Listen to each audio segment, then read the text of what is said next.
welcome back to Coach's Corner, everyone. We are thrilled to have for the first time Arcadia High School badminton coach Mike Stiles. And you brought some hardware with you. Very impressive. Congratulations, CIF runner-up for Arcadia High School. Yep, third year of the program and we got it done, almost. So one more game. How exciting was kind of the run in CIF and getting all the way to the championship game and that experience for you guys? The run was a little more exciting than it should have been. The first round we knew what was going to happen. We anticipated the win, and that came pretty easily. I think the final there was 20-1. Then we played Cerritos in the semifinals, and we had beaten them earlier in the year 19-2, and I was concerned about the kids, thinking that it was going to be easy, and they did go in, taking them lightly. The matches were much more heavily contested than they were the first time, and the final ended up being, I believe it was 13-8, but we had clinched it early and didn't get 100% effort in some of the matches afterwards. But it was much closer than the kids anticipated and made it more exciting for me. If I didn't already have a full head of gray hair, I would have had a few more of them. And then the championship match against Diamond Bar is just a perennial powerhouse. What was that like for you guys? An experience. Diamond Bar hasn't lost a match in 7 years now. Wow. And this was the year that a lot of teams thought it could happen, just because we have been so strong. But Diamond Bar throughout the season never came with their A team. They played a number of other highly ranked teams, but they always came with we'll call them the B squad, not the A+ squad. I tried to temper some expectations with some of the other coaches because I knew that they weren't seeing the A+ squad. We got them. They brought everybody. They played them in force. I was real pleased with how we did. All the matches were heavily contested. We lost a number of matches, 3-set matches, a couple that were 21-19, 21-19. And it's the highest quality team badminton I have seen in my 3 years with the program. So the outcome wasn't unanticipated, but I was very happy with how we competed. So rewind 3 years before this team even existed. Did you think you would get this far in a CIF championship just 3 years later? I knew that we would do well early on. We are close to 2 badminton clubs, the San Gabriel Valley Badminton Club and the Los Angeles Badminton Club. And so a number of our players grew up in those clubs. But when we first fielded our team, what we learned is that a lot of the boys had long-term experience, but our girls were novices. And we put a lot of time and effort into training them. So our first season, we struggled on the girls' side. And the way scoring works, there's 8 matches available in boys, 8 matches available in girls, and 5 matches for mixed. So a total of 21 individual matches make up a team match. The first to 11 wins, although you play them all out. So we would do very well on the boys' side, not so well on the girls' side. What we have seen over the course of the last 2 years is exponential growth in the ability of our girls. And by example, Caitlyn Kang is one of our varsity players now. I cut her as a freshman. Wow. Because we were dealing primarily with novices and trying to anticipate who was going to be a better badminton player a year or 2 down the road. I was quite wrong. Last year she was our #1 singles player. Wow. And this year she is part of our #1 doubles team and is competing in today's CIF Individual Championships.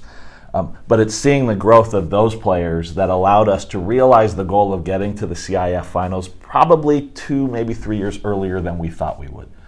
But to answer your question, from the beginning, we thought we would get there soon. How good is badminton in the San Gabriel Valley area in Southern California? I think some of us are surprised the interest your program has received with all the students who want to come out, try out for the team. You have to have cuts because there's such interest. How good is badminton in our area? Well, it is the most popular racket sport in the world. And our demographics are just the part of the world that really enjoys badminton. Although, interestingly enough, some of the best players in the world these days are 6-foot-tall Danish guys, including somebody named Victor Axelsen is one of the top few in the world. But demographically speaking, the San Gabriel Valley fits the mold of a badminton area. And that's why we do have those 2 badminton clubs, right, very local. A third one actually just opened up off the 605. You can see a big sign as you're driving between the 210 and the 10. So we anticipated that we would have interest. I never anticipated having 130 plus show up on the first 3 years of tryouts. Wow. I don't like cutting people. The other coaches have been fantastic in terms of giving us gym time so that we can expand our program. We started with 36 players the first year. We went to 42 in the second year. This year we're at 48. I've had preliminary conversations with a couple of the other coaches with larger programs to see if they'd be interested in trying to field a Frost Soft program. If we do that, we may be able to expand to 60. Wow. Cutting is the hardest part. Yeah. But it also gives me a little bit of a sword to use with the kids, because everyone that walks in and thinks this coach and this program really needs me, there were 75 kids this year that we cut that'd love to have your position. So, So how did this team come to be? Why did you decide, let me see if we can get another varsity sports team at Arcadia High School? How did you get involved with this? Well, the program, the interest in the program started from the students. There was a petition that was submitted by a number of students. Another student who's a current captain of the team, Max Lee, pushed hard to try to get a badminton team. I played in high school. I played collegiately. I was a different shape back then than I am now. And so I always had an interest in seeing the sport, knowing that it would be a sport of high interest in Arcadia. But Brandon Chan, who graduated 2 years ago, he's the one that really wanted me to try to push to get a team. I coached Brandon in soccer along with my son Jackson, and Brandon and I played badminton a couple of times, and he was the driving force to get me involved. We then went to the administration, and it took a while. It was a 2-year process of talking to the administration and working with the other coaches to make sure that we would have the gym time, talking to parents to make sure that we would have the financial backing, because we've been economically self-sufficient for the first 2 years. We're seeing some economic support now. But we held an informational meeting back in October of, I guess that would be 2014 now, in the lecture hall, and I expected 40 or 50 people to show up, and we had standing room only. And it was then that I knew that the program would come around, and it was shortly after that meeting, within a month or two, that we were approved.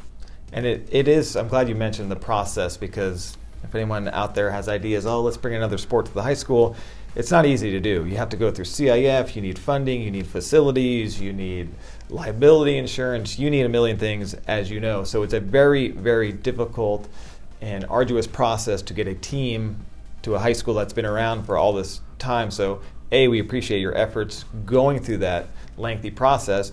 But as you mentioned, it's such a great opportunity for the students, because a lot of our students who may live here in Arcadia are going to play at these clubs, but now they have that school pride. They can play for their high school team. It's just been such a wonderful growth. Have you seen, even in our city, in our high school, badminton blooming a little bit more now? Yes, we're starting to see people actually come to the matches and watch the matches. It's interesting. We get a number of volleyball players and basketball players who see us in the gym training, and then they want to pick up a racket and play. And so they show up for tryouts.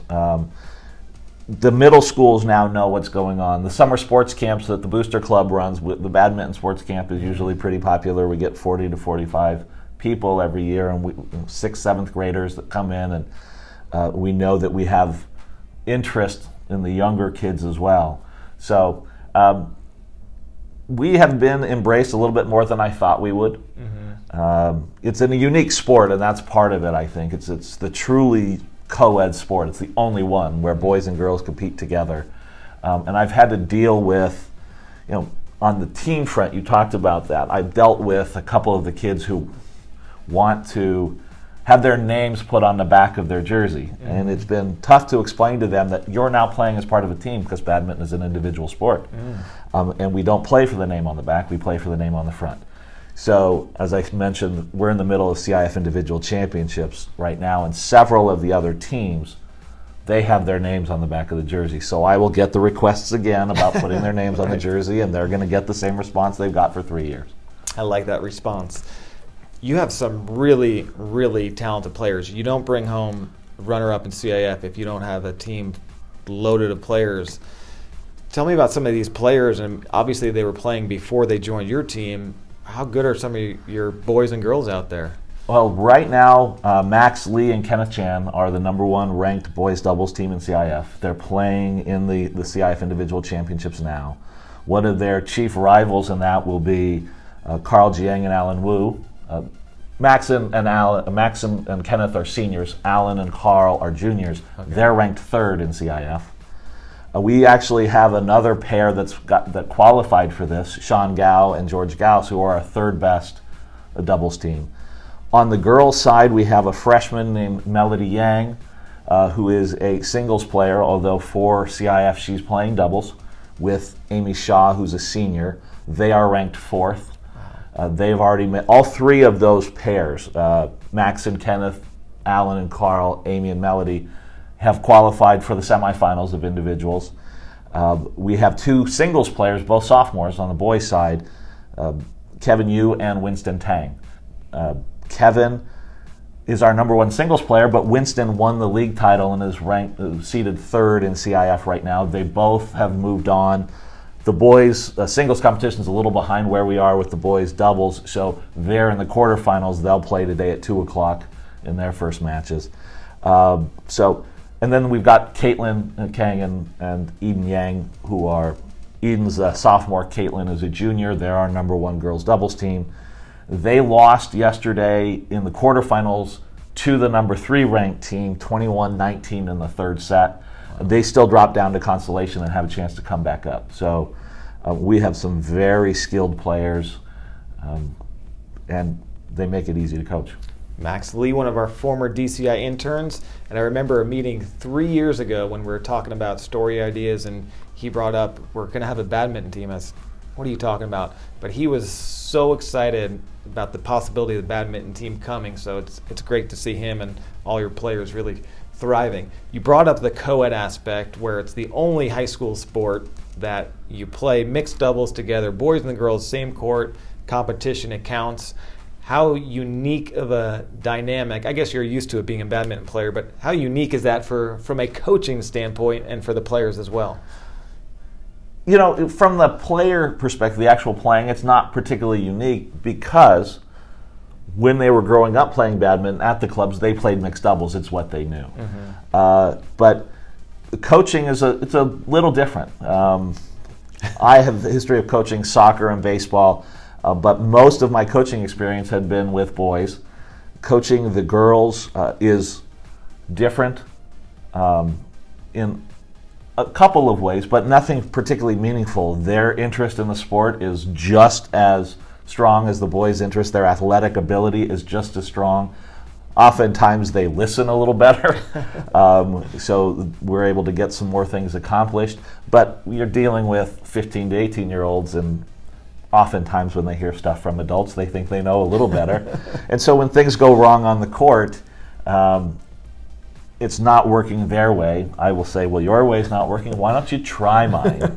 I get a little bit more resistance to that from some of the boys. The girls, okay, we'll give it a shot. Well, they're more logical, aren't they? That just makes sense. So the future of this team, I mean, it seems like doing so great in just 3 short years. What do you foresee going forward with the program, and do we have you on the hook for the next 10, 20 years as our coach? I don't look that far forward. I will be around next year. Everybody we have a number of freshmen who are part of the first-year program. I want to see them Very cool. Make it through.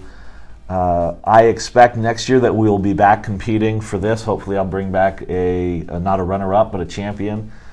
Diamond Bar is going to be just as strong as they always are. They're going to graduate some people. We will graduate those 2 doubles teams I told you about, and Amy Shaw and Sherry Kuo are 2 senior girls who are in what we call the top 6. But we're very deep. We have a big class of players coming in who grew up in the clubs around the school. So I think the team very well could be stronger, very likely could be stronger next year than it is this year. And then we have, coaches know what's going on in their cities. We have several 7th graders who are going to come in that may be better than anybody we've seen before, both on the boys and the girls side. That's assuming they stay in Arcadia and don't choose the private school route. But why would they do that? Who knows? No idea. It's beyond me. But I expect that for the next several years, we will be competing for the CIF title. Well, it's been very exciting to see the growth of the program. We greatly appreciate all the many hours you put in. I don't think your players know you actually have a regular full-time job as well. No, they wonder why I'm not around for the occasional pep rally. Not too long ago, one of the players was actually surprised to learn that I do have a job, and it's not associated with the school. It is a very important job, and so we appreciate all the time, energy, not only to get this program started, the 2 years it took, but the past 3 years running it, the dedication. I know you guys are hosting. We're hosting CIF Individuals too, so you're doing a lot for the sport as well, being an ambassador for badminton in our area. So we greatly appreciate everything you've done. Well, thank you. One quick plug on Saturday. Absolutely. Saturday is the CIF Southern California Regional Championships, which is schools from San Diego all the way up through Fresno. We are hosting that as well. Starts at 9 a.m. in the North Gym. Most of the individual players that we talked about a few minutes ago, they should qualify. Top 8 from the Southern section qualify. So there will be a number of Arcadia players playing on Saturday for a regional championship, and it would be great if we can get as many people to pack the stands and root them on. Very cool. And you can follow Apache Badminton. You guys are on Twitter. We are. What's the handle on Twitter? No idea. Apache Badminton, yeah, I think. If you search Apache Badminton, you'll find it. You guys are on Facebook as well, so people can follow along. There's so many great stories, so many great student athletes that are doing great things for you guys. Mike Stiles, we appreciate you stopping by Coach's Corner. Good luck the rest of the way. Appreciate it. Thank you.